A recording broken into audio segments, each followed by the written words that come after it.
a rope in the sky, a maze in the crowd below.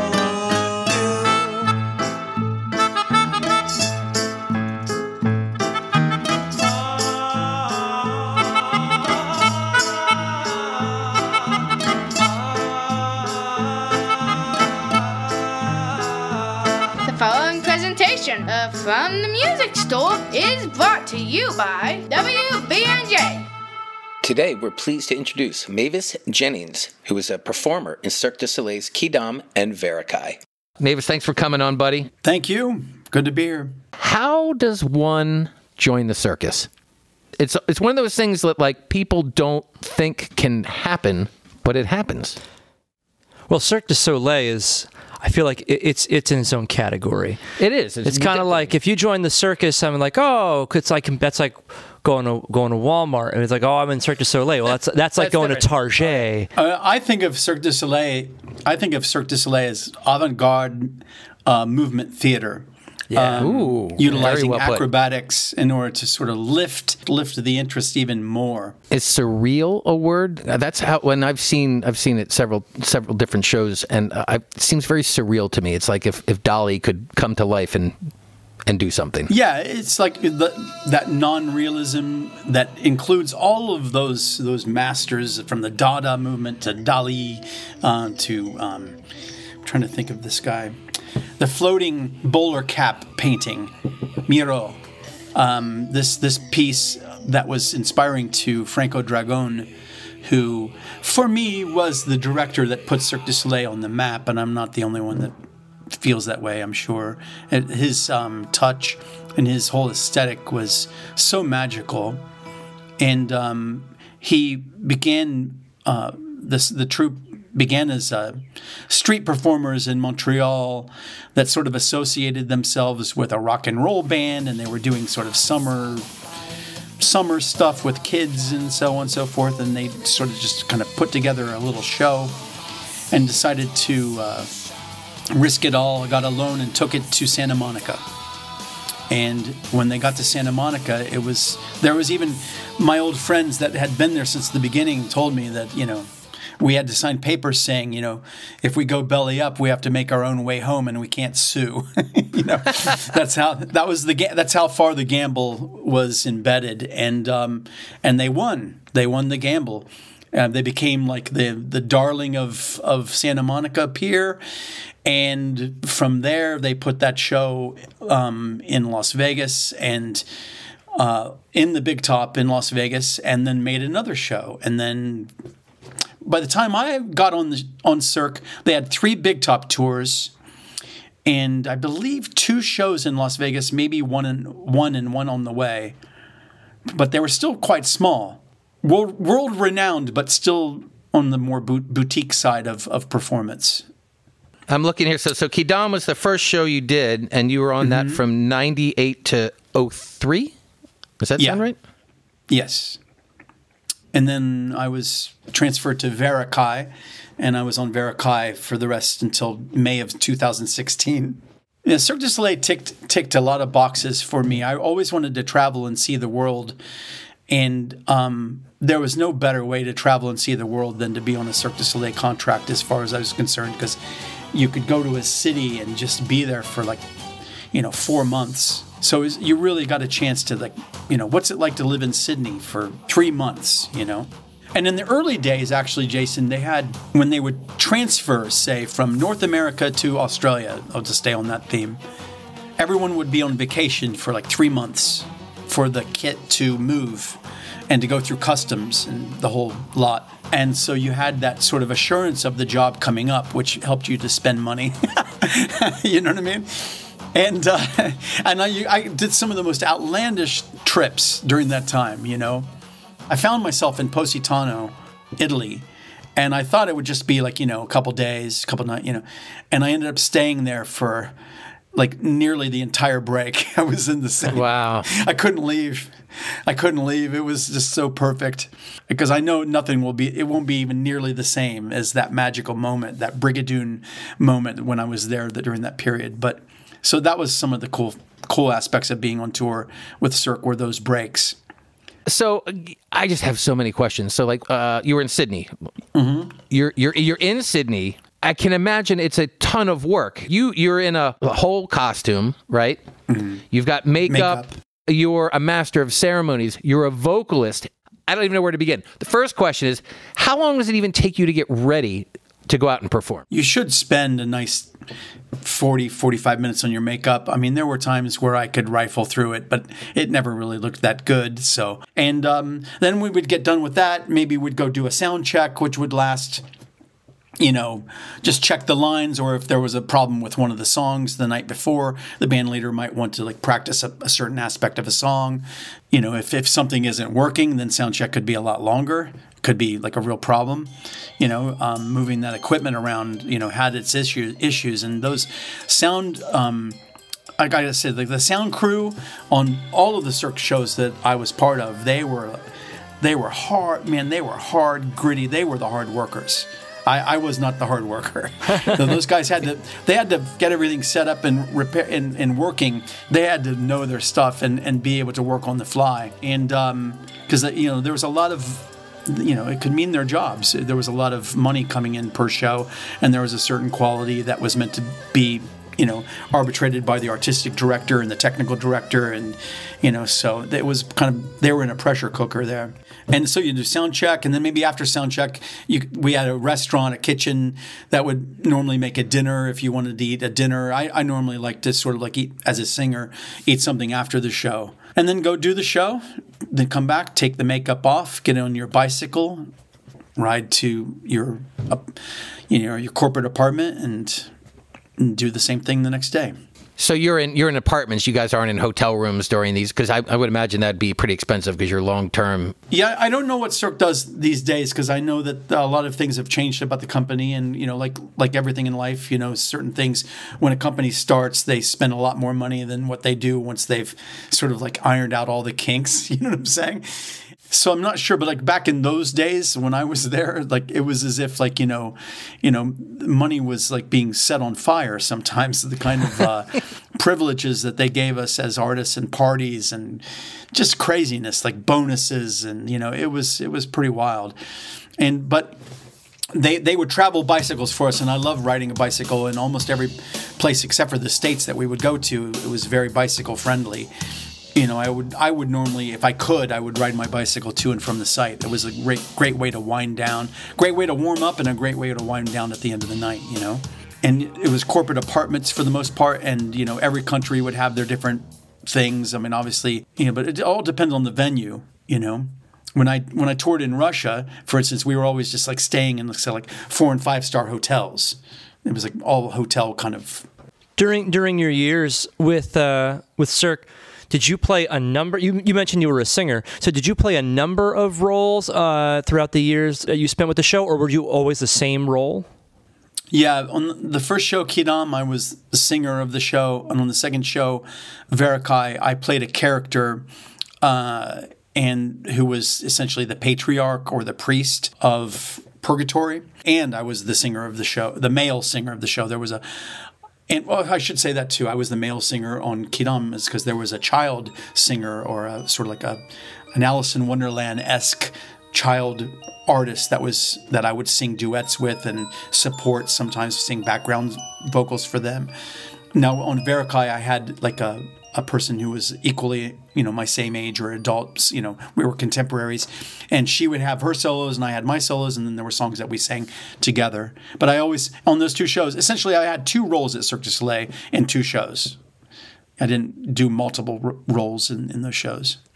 So you're watching, you know, there's this intermix between the visual elements, the credible music, the acrobats, the clowns. But during a performance, I can't imagine that the performers, meaning the acrobats and that sort of thing, the clowns, are always going to be 100% in sync. Are you up there? Is somebody conducting the band be like, no, this guy, he needs a little bit more time to climb up to the trapeze, so hit that, we're going to repeat measures 8 to 16.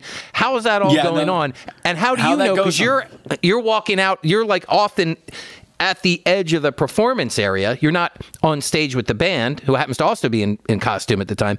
So just how that gets coordinated to anybody who's been in a performer, it's like, that's a feat. I mean, that's like a circus feat in itself that is completely transparent to the audience. They don't catch any of that. Yeah. How does that happen? Honestly, okay, I'm going to be honest. Before I started with Cirque, I have no idea how they did it, because and there's another logistic that I'll bring up too. But like when I started, they were beginning with this new technology called earbuds and belt packs and wireless microphones. This is like new, and they had the wireless microphones, but they had no ability to sort of like do like the monitors that way. And so the singers would have to purposefully sing ahead of the beat because of the bounce back of the sound reflection that they were getting. Whoa. I know it's insane. And I met a lot of those singers, and they are incredible freaking musicians. So that's probably why they were able to do that. But when I came in, I had earbuds, belt pack, and our band leader would call the show to. They would call the music to the show that was occurring, that they could more clearly see on their monitor system, which gave them a couple of angles normally, like the main, like right on front, and maybe one side, for certain acts that had like you wouldn't really get much if somebody's coming right straight to the camera and coming back. Like, where are they in the spectrum of time, right? So you needed a side shot, and then the band leader would like time it and trois quatre. Like that's where we're going into the section, because it has to happen right when they achieve that climactic position, right? And so as singers, we would have to like be able to very much so, be able to count and get in the moment. And also too, it was a lot of times it was made up language. The Verikai was based upon a Romani dialect, and Quidam was based upon a Latin dialect, and so it was getting in and also sort of like, doing it with such a finesse that it sounded like you were actually singing something.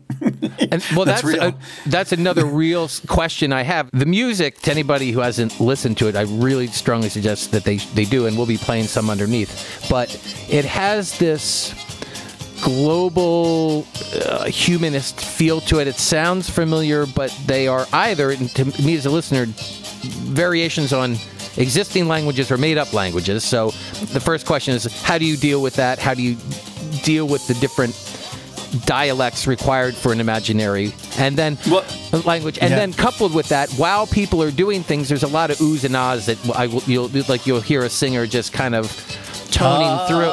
Yeah. So, and Sure. Are you just at that point? Are you just riffing, or is it like jazz where you're allowed to like do your own little riffs while he climbs up there? Yes, and sometimes you might have to buy some time with something, to like make up some kind of thing to help them, or maybe they dropped the rope, or whatever, So so there was that element, but the other thing is that there was a certain amount of improv in some of the songs and a certain amount of fixed in some of the songs, and you had to. We all did the shows so many times that we really had those things anchored inside our being, let alone our brains. And but starting off on a show, it took me 2 years to get my feet on that show. And I was surprised that they kept me, because, man, I had some horrible, horrible shows on Verikai, especially in the first year I was on it. I was so inconsistent. Quidam was so much easier musically. The music was easier. Also, they were composed by, Benoit Jutras, who composed Quidam, is very melodic and very, his stuff sort of has like a very romantic melodic bass. So it's something, it was intuitive that way for me as a singer, where Violin Karate, her music for Verikai was very rhythmic and very, I would say like, Eastern gypsy, and something that was way outside my, because I wasn't educated as a singer at all. I don't even know how I became a singer, quite honestly. I don't. Other than the fact that maybe I just didn't play an instrument, and then I was like the singer of Sidecar Jones, and then like some ignoramus thought that I can work at Cirque du Soleil because I like Cirque du Soleil, and then they hired me, and it was like, oh, I guess I can do this, and then I did. I don't really know. When you started, did they give you like, hey, here's the score, read this, good luck with it? And you're like, oh, boy, I don't know how to read music. Like, what happened? How did you pull that off? They did that. See, Violaine had her stuff written, and Benoit, they gave me a cassette tape. It was so much easier. You helped me get this gig. I did? Yes. Oh, did I get a commission or something? Well, no. When I auditioned, came to your studio, and they gave me a cassette tape that had the music on one side and then the music and the voice on the other. And they wanted me to put my voice on the music, and we recorded at your studio. And I sent it to them, and then they didn't hire me. They said, oh, we hired somebody else. And I was working like painting. I was like kind of like in a crisis, like life crisis moment at that time. I don't know what the hell I was doing. I remembered like, my only creative outlet would be to come home to my 4-track cassette tape machine and to redo that audition piece over and over again. And every week I would send a new cassette to the casting people. And it turned out that the guy that they had hired didn't work out, and they called me and pulled my file out, and apparently cassette tapes plopped all over the table. Yeah. And so they were kind of impressed by that, and the guy that was the trainer picked up a bunch of the cassettes, and he said he drove home later. He told me that I was driving home, and I put one cassette in, and I thought, that sucks. Threw it in the back of the car, put one in. No, that's not it. Put it in the back of the car, put another one in, and it was like, that's it. That's it. And so, like, I guess, doing it over and over again was bound to sort of like get me into the pocket or into the zone for that fella. And so they had me come to the studio and do a proper session audition, and then away we went. Well, I have to do a plug. So, like, that's something that comes up with students a lot when I say, well, okay, you finally got it down, you can play something. Does that mean we stop? It's like, no, now that's when the work begins. Now you do it 100 times. Now you do it 1,000 times. Yeah. It was a little bit weird probably for them that this guy keeps sending cassette tapes. I'm sure I probably sent her 30 at some point, It would have been so much less easy to ignore people than it is today. And like today, somebody sends you an email, you don't have to open it or whatever, but somebody sends you a tape, it's like a thing on your desk, Yeah, you got a package, a physical package, yeah.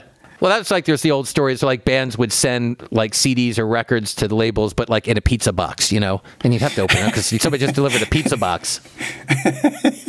That's a great idea. I wish I would have thought of it. Oh, again!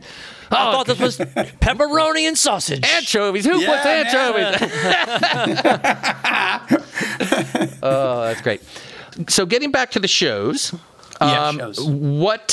Can you, just so I have something to play for the listeners out there, do you have a piece or two from each of those shows that you either found that you emotionally really connected with, or that you found challenging, that you spent that year trying to get under your belt? When you finally clicked with it, you're like, got it? Were there ones that were just like, yeah, I did that on the first day, but this other one took me a year?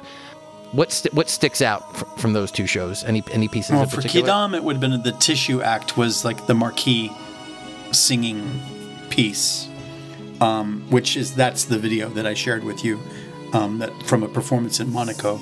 And on Verikai, it would definitely been this piece in the second act called Straps, where these twin Straps artists would be flying around the stage, and the music that Violaine wrote was incredibly, my God. Well, first off, it was modal, so it wasn't something that I could understand right off the bat, because for me it wasn't major, it wasn't minor, and I didn't get that. So I would always want to shift some of those very interesting intervals into a major or minor key, which would completely blow the whole vibe, completely blow it. And so I had to do some self-education there. And then the other thing was that it went really low and it went really, really, really high. It would go up to, which is funny. It's like I have a higher pitched voice now than I did then, but my voice was also lower then as well. But it would go up to a high B, which is not necessarily like, I can we can come to the recording studio and I could pop out of a high B, no problem. But to do it like 10 shows a week was really hard.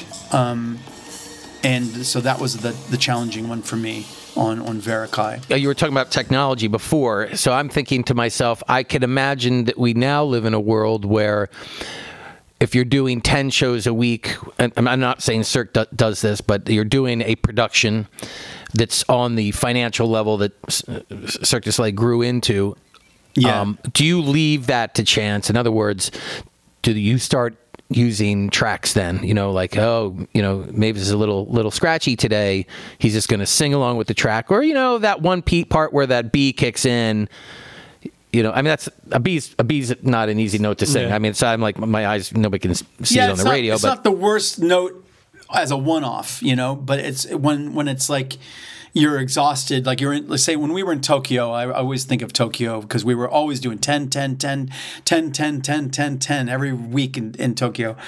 And at some point, like you'd get to the second show on Saturday, and like you could hardly get to the stage, let alone sing when you got there. You know what I mean? And so like I had a hard time like getting up to those notes, and my band leader would allow me to sort of like, adjust the melody a little bit. A lot less it was a bit anticlimactic, but it was something I could manage without, cracking. No, but the owner of the company, Guy Liberté, it was very important to him that the music was live and that there was no later, of course, you had samples because that became like a fashionable to have those drum loops going and stuff like that. But for the most part, those would just be triggered, but with also live hand percussion and drums. So it wasn't like they were skipping out on the drums. And the singing was meant to be done live.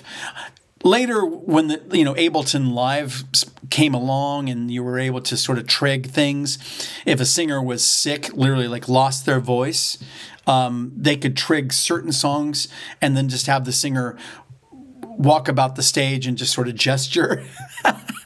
and it wasn't ideal, and it never really sounded that good, quite honestly, but it was better than nothing. And it was also quite rare. I mean, at least for Isabel Karate and I, we were able to keep our voices going, so it was quite rare that we pulled into that triggering voice thing, but it did arrive with the technology like later in my tenure at Cirque.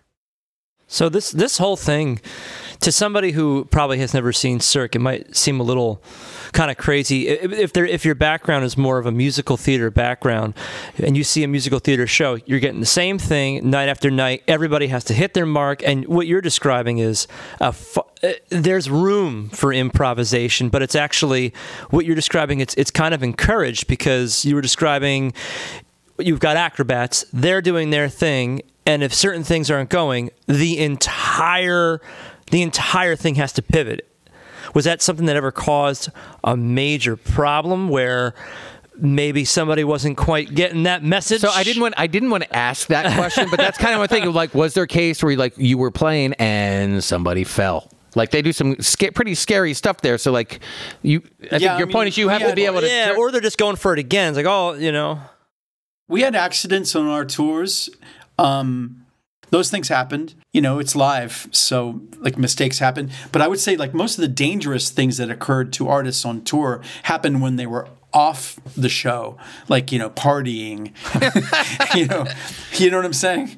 Like late at night, that's when almost all of the issues came during those periods and not during the show itself. Cause everybody's so focused. I mean, you get to the show, especially once you start doing it, your body just knows, like, it's just like my body would just get up from the couch and start walking to the stage and I'd be, oh yeah, that's right. My cue's coming up. Like my body knew to take me there. And also there was a large attention towards like creating an atmosphere for the audience that's combined with a certain sense of the culture where we were performing and a sense of like now, like what is this time right now? What's happening in the world right now? What's happening in this culture and how do they react to this moment right now? What kind of atmosphere can we provide for them to lift them? And everybody would buy into that. And I would say we were screened at the studio to be people who would buy into that they did certain funny, funky things during our training there to sort of weed out people who would like roll their eyes at certain things like that. Like they would just tend to not be showing up a couple of weeks later, Could you give an example of what one of those things might have been? My favorite story is one of our clown trainers would tell the same story every time we were in movement class. He would, at some point, he would tell this story that lasted around 10 minutes long. It wasn't, the class I think was maybe an hour and a half long. But he would tell the same story about when he was a boy and something about buying apples. Is very French. You can almost hear a violin going, and how there was a woman who was crying, and she was so beautiful. And I looked at her and I said, I want to marry this woman, but I was just a boy. And I said to her, lady, one day she came, and I came to her and I said to her, lady, it's okay to cry while buying apples. And she touched my face and kissed my forehead. And I did not wash it for many, many weeks. So this, like a story like this, he would tell. But then he would tell it the next class. And then he would tell it the next class. And then we would be almost done with the class after that. And then all of a sudden, before you leave, I want to tell you a story. And he would tell it again. And then he would tell it again. And then we would train 5 days a week. So like Monday, Tuesday, Wednesday, Thursday, Friday. Monday, Tuesday, Wednesday. Every class. Again and again. At one point, we're sitting. He goes with the story, right? And so someone next to me might be doing this. Looking. Clearly, this man's lost his mind, right? And then one point, it got to the point where, he goes, and there's something I want to tell you. People, audible gasps, oh, God. Maybe something like that. Or sometime, I remember one fellow, slammed the floor with his hand. He slammed his floor. At this point, and Reed, the teacher, he was, looking at fire. His eyes, the way they would glaze over, and he had this beautiful hair that kind of stuck up. And, I'm so envious of people with hair because I'm bald. But he'd pull his hair back like this, and when he would talk, he would look forward as if he was hardly looking at anyone. You would really feel as if he wasn't seeing you, even though his eyes were wide open. So people slowly, with impunity, felt as if they could make these gestures and make these sounds without him knowing. Cut to, we go away from the holiday break. We come back, and there's literally 12 people missing. Where are they? Well, my story about the apple, if someone cannot listen to a story that takes 15 minutes to tell, how can we expect them to tell a 2-hour story 10 shows a week? It's not going to work. Yeah, I had a feeling that was coming, and I'm glad that that was it, because otherwise I feel like I would have been going insane or something. I probably gave it away when I said they did these little things. And meanwhile, I think I've just probably more inside. I thought, oh, he's ill, That's why you didn't get kicked off, because you had such empathy for him, this poor man. So. But I don't know. There was also something about you know me, Jason, to know that I am kind of like a child a little bit, That's just my personality. And there was something about it. I was so thrilled just to be in Montreal, to be hearing this guy. He could have told me that damn story 5 times in a row every day. I wouldn't have given two shits about it. And I wouldn't have. Because he was so charismatic, too. He was really beautiful to see, and the way his voice and so I got caught up in it. And so I'm the kind of person that can tell the same story over and over again, obviously. For me, it was never people say, well, you did over 5,000 shows at Cirque du Soleil. And I say, well, not really. I did one show at it's that old cliche, but it's not. I mean, I did one show at a time. And quite honestly, I did one breath, one note at a time. Because to sing, you got to place the note, you got to breathe right, you got to find the really nice vowel that's going to shoot it properly and make it sound really delicious. And just, spent my time just doing that one moment at a time. And it turned out that it was those many shows. But, if you'd sat me down and said, you're going to sing 10,000 shows, I would have just jumped off a bridge. Well, the picture that he was painting was definitely that he was alive in that story every single time he told it. And that's exactly what he needed you to be. And the thing is, Cirque du Soleil comes off as it's not just... I'm not just watching an acrobat. I'm not just listening to a singer. This entire thing is alive, and I'm experiencing it as it's happening.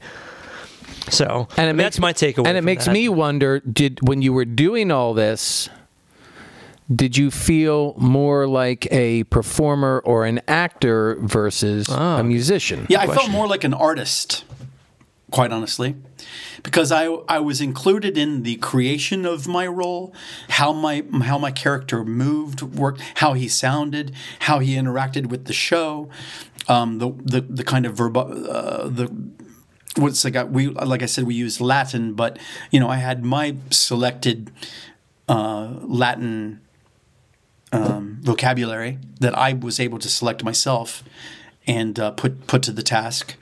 So yeah, I mean, I felt more like I was helping to co-create the piece, and we would, as all of us, like there was normally like quite large number of artists on a Cirque du Soleil show.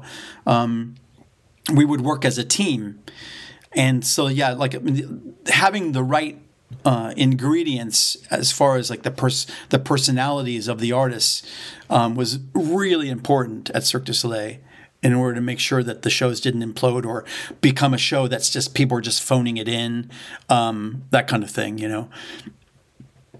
They would go for the right attitude above the right level of talent. I'm going to take a left turn and ask you a question. So since you said it was based off of Latin and you had your own choice of Latin words to use, was there any point after a show where somebody came up to you and said, hey, dude, I don't know if you know this, but you were just singing about eating a shoe? No, I never had that. But we had people complain that there weren't translating, like, when you go to the opera and they have the words translated on a projector screen. That was always funny. It's like, why don't you have the translation projected somewhere so we can understand what you're saying? So then you go out on tour. So what ended with that show? Did the show itself ended? So that's how you got moved to Veracai, or you said that's it with Quidam, I'm done with that? How did that transition happen? I was walking into work one day in Fukuoka, Japan, and I was told that I was wanted in the artistic director's office, and I went over there and they said, "We're sending you to Veracai." Okay. And that was it. And I said, "What?" And they say, "You can say no if you want. You can say no." And I said, well, what if I say no? Well, they said, "Well, we've already hired someone to replace you, so that would mean you wouldn't have a job." So that's one way to make it happen. Back to Montreal I went. I packed my bags and hit the road back to Montreal to learn a new show. And I'm grateful I got to do it, because it kind of like reset my whole touring life back to square one again, I got to be on a brand new show, cruising through the States, and then... Do you think that had that not happened and that you'd still be doing that show today? You're always going to... I feel as if... And I wasn't the only person that would echo this sentiment, but you always feel tightest with the first show that you were ever on at Cirque, because it's kind of like that... the first time kind of thing, And when I got into the Veracai, it was a little bit more of a business. Compared to my Quidam folks, we were very much more like circus family, and the Veracai people were like these stars. And of course, I was starting in California, Hollywood, so it seemed even more so ramped up in a way. And it took me a little while socially to like sort of fit myself in. I was still in contact with my Quidam people more while I was doing the Veracai show for a while. So you've toured all over the place. And then you did a tour in the States, you said? Yeah. So like both on Quidam, with Quidam I did the United States, Europe, and Japan. Then I was transferred to Veracai, and then I did the United States, Australia, New Zealand, Europe for that was a very long European tour. And then we went to then we went to Asia. We went and we played lots of spots over in Asia, from Philippines to, Korea and so on and so forth. And then we took the show back to South America and did like a South American tour. Then we did a Russian tour, and that wouldn't happen today. And then I think when I got to Russia, I was sort of like at this place where I was thinking, I think this is over for me. And they were like, "Yeah, but we only have like 2 more years to go." And I was like, because they were going to close the tour, and I said, well, maybe we could give somebody else an opportunity to get going here, you know, because I was really done. And it wasn't like I hated the show. It wasn't like, it was just kind of like, when you sing a show 4,000 times, at some point it's like, God, I gotta freaking sing something else, or I gotta do something. I have to do something else. Earlier, you mentioned that you brought in cultural elements and what was going on in their culture then and what was happening now in that area. Did you find that, number one, I guess, how did you do that, but yet also still present the same show? And two, did you find that certain audiences were more receptive to what was going on? Like if you're pulling, you know, were the States not as excited about the show as maybe Europeans were? Like, not to be disparaging toward any place, but did you find that? Well, Quidam, I felt as if was sort of like Franco's dark, more like very dark show. I don't feel as it went over as well in the States as it did in Europe and in Japan. Quidam was freaking huge. The Japanese people loved Quidam. They were crazy about the show. And it just it ticked all their boxes, that darkness. And what is interesting, like they would have 4,000 people come in, 4,000 people go out, 4,000 in, 4,000 out. It always sold out, and they made hardly any noise during the show, and they didn't applaud. We realized as we're all European and Canadian, Spanish, like we all realized how much we fed off their noise and how heavy it felt when they made no noise, especially even at the end of the show. But they would all be like so excited and just. But you literally, you could hear crickets at the end of the show. Yes. Where the cast comes out, you take your bows, and the room is silent. Yes. Now, you might hear some people think, oh, I know how Americans do it. Let me give them. But it would be very, very, very quiet and polite if there was applause. And we found ourselves feeling as if, God, why does it feel so heavy? I wish they wouldn't have done this. But I think at one point they were our sponsor, Fuji, was trying to put up signs or get the word out that we need applause. We need this sound. Well, they're a film company. They could just do a picture with people clapping their hands. I mean, wouldn't it be okay just to have the big red letters, applause? Oh yeah, applause. Or you know how they have those neon Hello Kitty kind of, just a sign with hands smacking each other. But I heard that, they're starting to applaud, and now it feels weird. It's like, God, you guys can't be happy with it. And then cut to Spain. You would finish a show in Spain. I'll tell you what, they had to put in a different kind of seat. Because on Quidam, people would, at the end of the show, would take the seats and bash them on the ground until the chairs would just fall apart. They would smash the chairs? Yeah, because they were so happy. And cut to say in Sevilla, they would do this applause. There was a pop pop pop pop pop pop pop pop pop, like very flamenco, and they would do this applause. And in Madrid, you got a soccer chant. Yeah. In Madrid, they would throw red vermouth at us. No, but in Spain, they would do that applause, and they would just do it, and it would go on and on. I'm talking 30 minutes, 40 minutes. It was humbling, of course, it was wonderful, but it was incredible, the kind of energy you get from that as a performer. Now, in German, obviously very stoic, very into their Cirque. They had a very stern ownership of. We have a long tradition of seeing Cirque du Soleil. And they would be very quiet during the entire show, polite applause. And at the end, they would go crazy, So it was very polite throughout the entire piece. And for us, too, the way you would perform in Spain would be invited to be a little more... and you would never do that. You would never do that. How would you describe that? What he just did for radio people? You would a little bit of movement, a little bit of shoulders. A little bit more when I was in Monaco, it was considered gritting his teeth a little bit. Your pop singers like Tom Jonesy, you know what I mean? Right, okay. And then cut to in Germany, it would be more operatic and more operatic, more Wagnerian. So this question, Jeremy is going to probably roll his eyes, and he won't find it at all surprising. But so you traveled the world. So what I want to know is best country to eat in. I had some of the most freaking surprising amazing dinners in France, Paris, Lille, in Bordeaux. Oh my God. And also, I guess the wine is part of it, right? But, right. Yeah.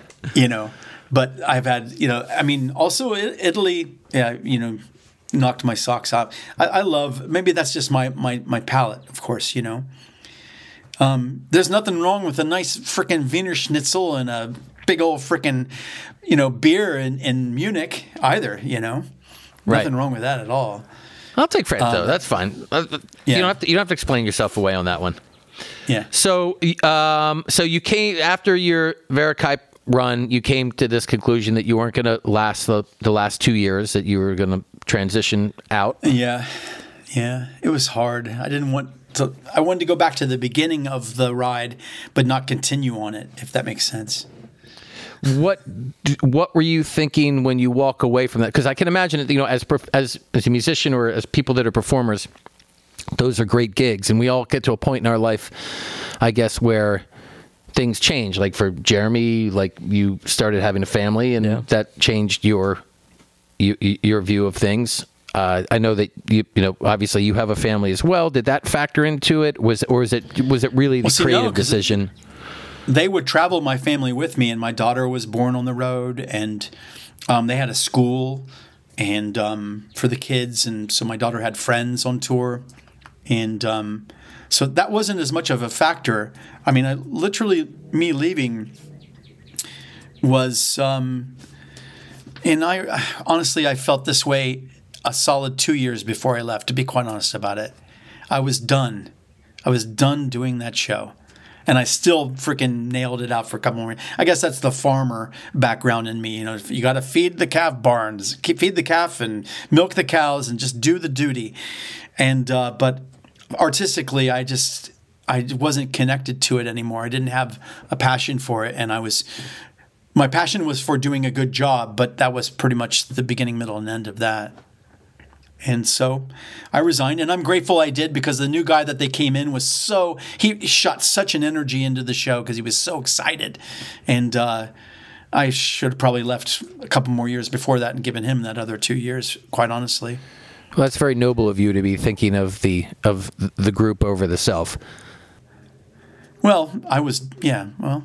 I think when you think of others, you're actually... Yeah. I mean, the truth is, I think when you think about others, I mean, you know, this is really going to sound like, you know, here I am, Mr. Rogers, but it's just true. When you think about others, you are thinking about yourself, because like when you do something right for other people, it ends up being the right thing for you in the end. It might not look like it right now, but you'll see it later. Like, oh my God, I'm so glad I did that. You know, it's a tried and true experience that I've had in my life, and I believe it's real. So when you resigned and you said, okay, I'm done, and you wrapped it up, did you just take 3 months, 6 months to just detox?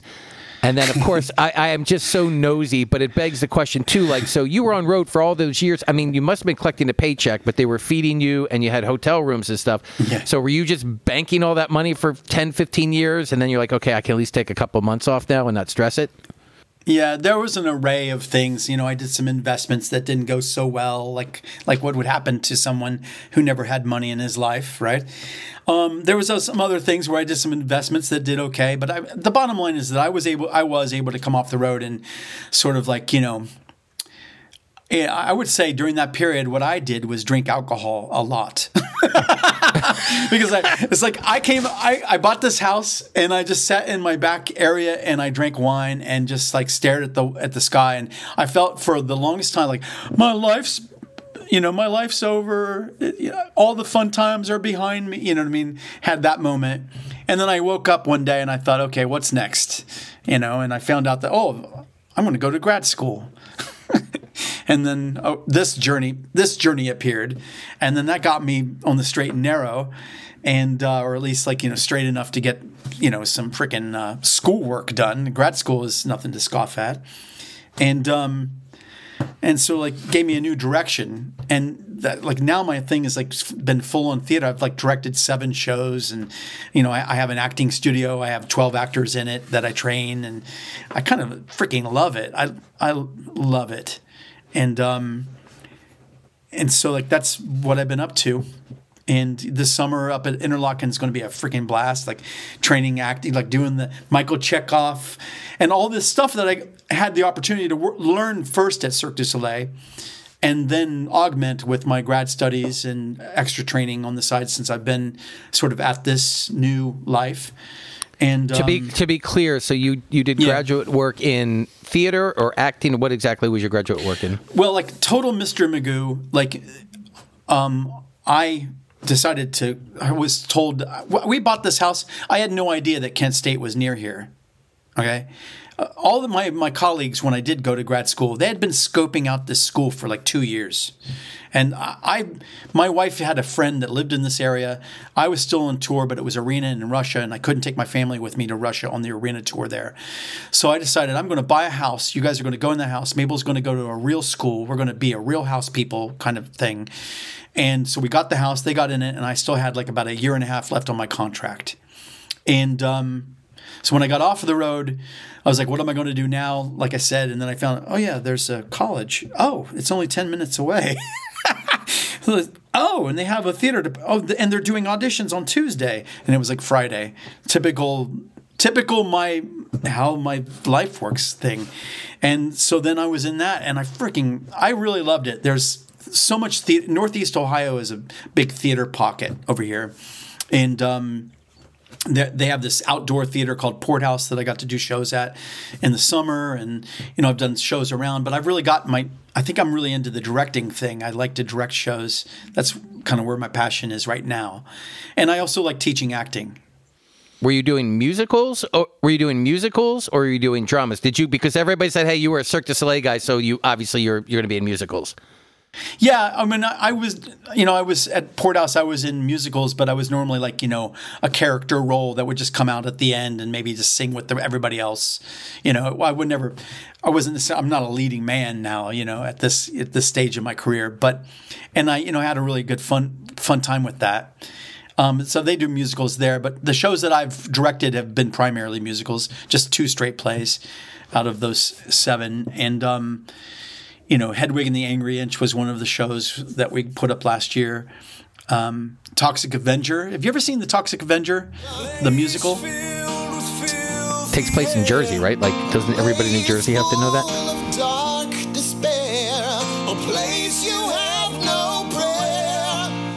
Yeah. New Jersey. Oh, you would love that musical. So, and then in closing, so I first met you when you were a younger man on his way to potentially being in a successful band at the time, and you were doing a lot of the songwriting, and that was always something that you were pretty actively doing. So we are going to when we close out the show, we will play a song, so maybe you can lead into that, and then just give us a little bit, like, are you still writing? Are you still, even if it's just for you, are you still creating music? I still like to write songs. I made a movement show a few years back that I used all my own original music. I have this nice, like, sort of Nord lead that mixes really well with this old Gibson acoustic guitar that I bought in Japan. And it's like made a lot of sort of like movement pieces with it that have my actors perform in front of. I have a gong that I play. I'm really into my gong because I got it when I was in California. I went to one of those extended savasanas where you get to lay down and they play all the bells and gongs and stuff. So I have a gong that I like to play to sort of chill out to, and I'd like to figure out how to record that. Maybe when I move to New York, because I can never really get a recording that makes it sound like a gong. It always sounds like a cymbal or something. We'll do a gong session. Yes. Do you have a gong? I have a small nipple gong. It's about a 10-inch nipple gong, which I think is from Nepal. Gongs are notoriously expensive. For anybody out there who doesn't know, like, if you want, I've had people come into my other music store and this music store in the past and say, "Hey, looking to buy a gong." I'm like, gongs are like $1,200, $1,500. Like John Bonham smashed the gong at the end of a Led Zeppelin concert, on fire. Yeah, those are very, very expensive. So sadly, gongs, like the kind of gong that I personally would really like to have, is a little out of my operating budget. Well, when I move to New York, I'm going to bring my Atlantis gong over to you. It's considered a solo gong, so it's basically tuned to like 3 different chords, and it's really intense. I'll have to share that thing. Let's see if we can get a recording of it. For the original stuff, we're going to go out with a piece from Sidecar Jones. So tell us that about a bit, because that actually, when you said that this is a piece, you would give us a little bit of background, and there's definitely seems like there's a story there. Like this is a song that's, I feel, is coming from the heart of a young man in a bit of a stitch or something. So give us a little something. That's the funny thing about that song is that like in my duties in the band became singing and writing the lyrics, as if like now that's what I do. And so I would essentially write about the things that I think about, or, which, as you know, were very esoteric all the time. I don't think I wrote one love song or one song about partying. It was always about like, some kind of like, ancient Socrates, it's like some kind of, like know thyself, At any rate, that's just like, that's pretty much all that pours out of me when I try to write. But anyway, that being said, on this piece, I was in Fire Island with my friend Devin, who was basically performing as Cher. And these 2 drag queens were walking down the boardwalk, and one says, "You can keep all that Tupperware." She said, "No, you can keep all that Tupperware anywhere, B word." And I thought that was the most hilarious thing I ever heard. And then when I came back to the studio, I said, I got to figure out a way of fitting "you can keep all that Tupperware anyway" into the song. I was able to use that line. So really completely not from a life experience. It was just 2 drag queens yelling at each other. What I really like about it, because like back in that day, we still had records. So like when you broke up with a girlfriend, you'd be like fighting over like whose CD or record it is. But you just went right to the Tupperware. Which, when you get to be of my age, like that's, that would be the thing. People ask for that stuff back. It's like, hey, it's like that Seinfeld episode where Kramer gives the homeless guy some food. He goes back. He goes, hey, you got that Tupperware? He goes, no, you gave it to me. He's like, you don't just give away Tupperware. I got to see that. That's hilarious. So give the quick rundown, too, on the other solo record you have. Anybody wants to check out your music, they can go to Spotify. They can go to, I think I got it on Google, but lay down the records that you got out there. You've got every record I do, I call myself a different artist name. So with Sidecar Jones, obviously that's everywhere. And then there's Maeve Elvis, which is Mavelvis. And I did this album with Cirque du Soleil band called XRNR.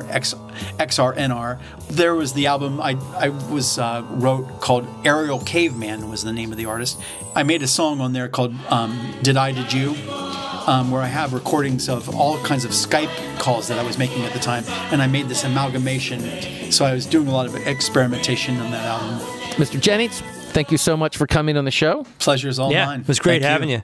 We're going to close out and enjoy listening to this track from Sidecar Jones. What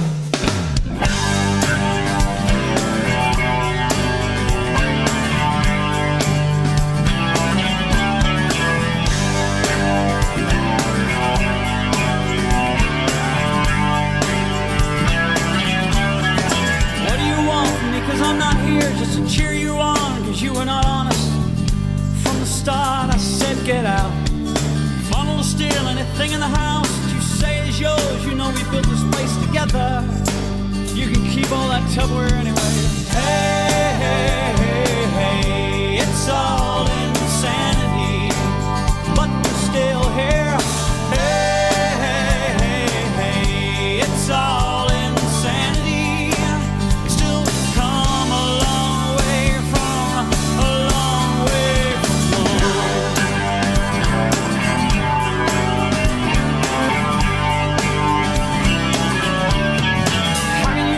Say I never loved you. You know I told the truth. Is that why you never come home? How can you look at me and say I never needed you? Sweet darling, I need you more right now than you'll ever know. Hey, hey, hey, hey, it's all insanity, but we're still here. Hey, hey, hey, hey, it's all insanity. Till we come a long way from, a long way from.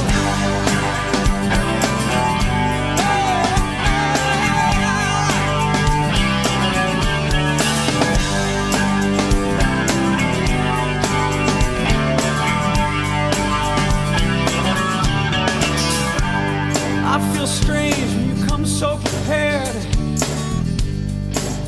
I've come so undone. Just watch you turn it on, and you're a spy in the night. I'm just another case you found.